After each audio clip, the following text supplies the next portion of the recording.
کتنی قوت سے وہ ٹھوکر ماری گئی تھی کہ لہیم شہیم کتا فضا میں اچھلا اور تقریباً 20 فٹ کی دوری پر جا کر بھت سے گرا۔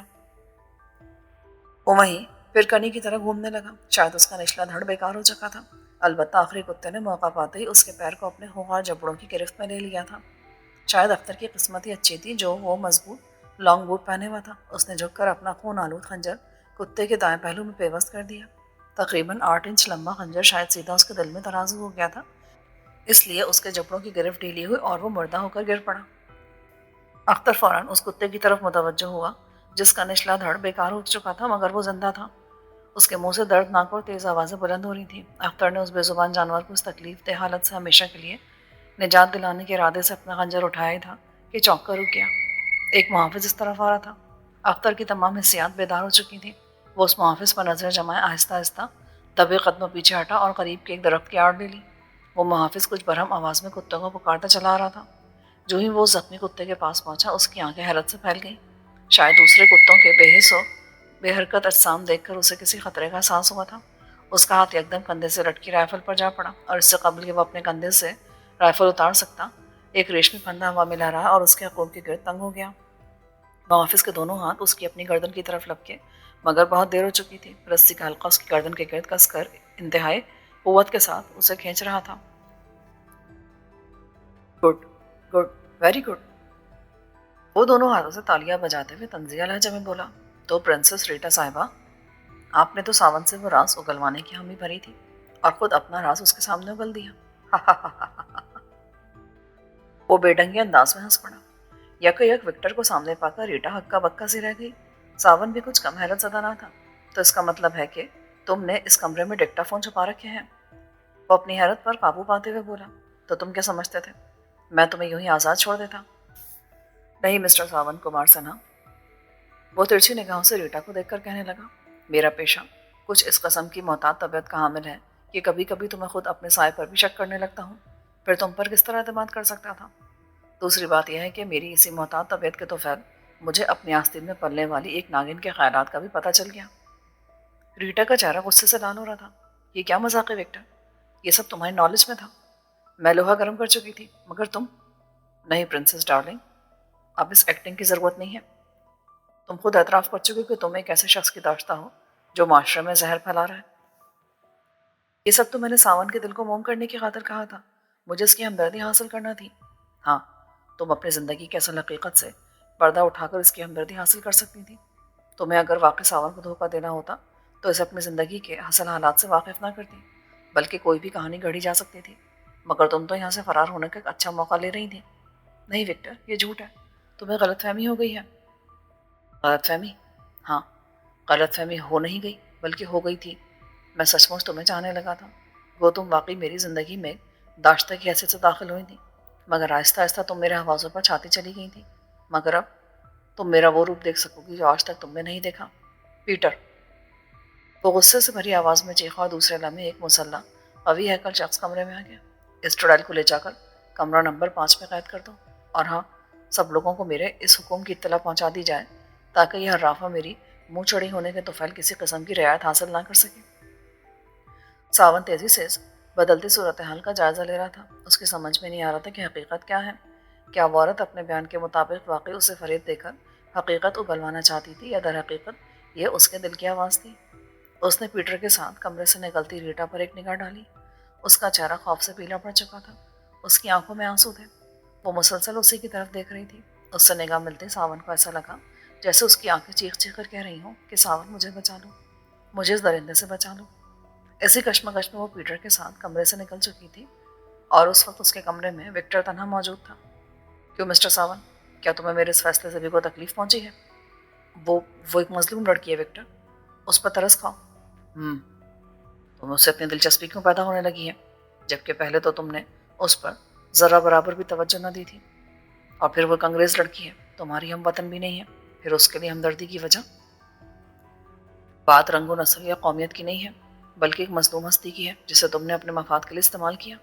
وہ تمہارے گناہوں کی تاریکیوں میں اتر گئی تھی، اب اگر اس کے سینے میں روشنی کی کرن چمکی ہے تو یہ اس کی فطرت ہے، حق ہے اس کا، تو اسے چھوڑ دو وکٹر۔ ٹھیک ہے مسٹر سنا، اگر تمہیں اس سے کسی خاص قسم کی دلچسپی پیدا ہو چکی ہے تو ایک راستہ ہے اس کی زندگی محفوظ رکھنے کا۔